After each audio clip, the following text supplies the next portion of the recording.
So we're just going to have a little look at Tirfor systems in rope access. It's not something that's covered on most rope access courses, certainly not on IRATA, but you do find them on site a lot.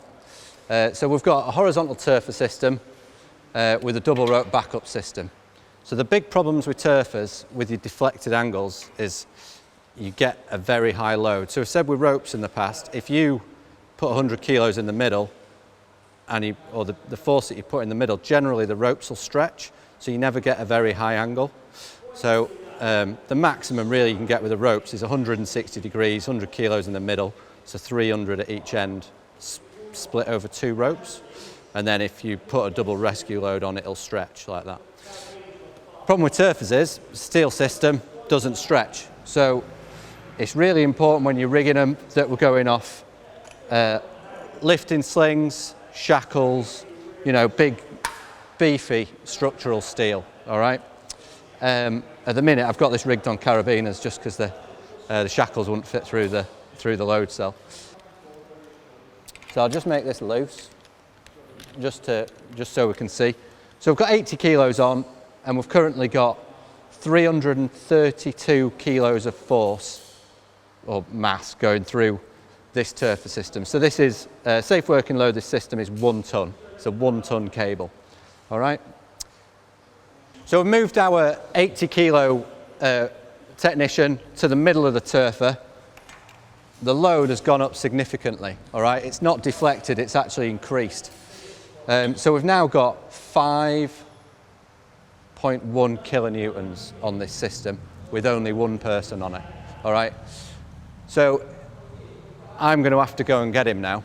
So this, when I put another 80 kilos onto this system, it's going to deflect a little bit, even though it's a steel system. So it's not necessarily going to double that. It'll probably go up to like 800-ish, I would think. So very close to safe working load, but this is a rescue.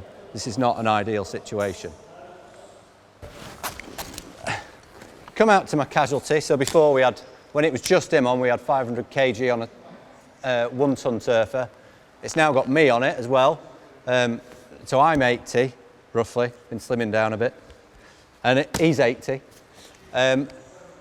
So we've got 160 kilos hanging on this. As soon as I got on it, it deflected a bit more.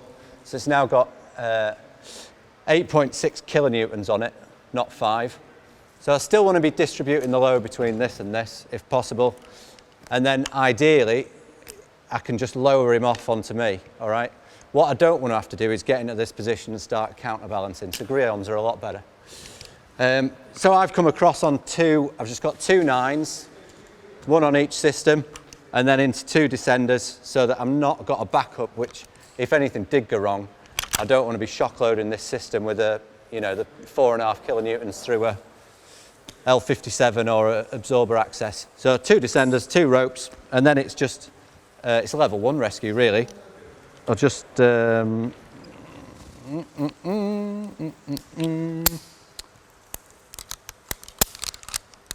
him into both my descenders.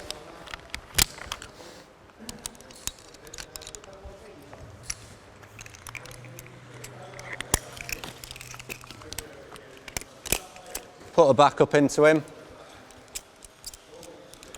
Remove his points and then just lower him off onto me.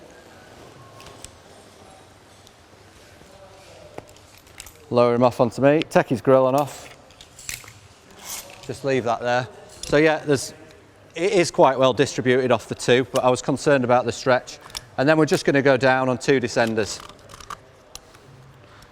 2 flows, so in theory, don't need friction beaners.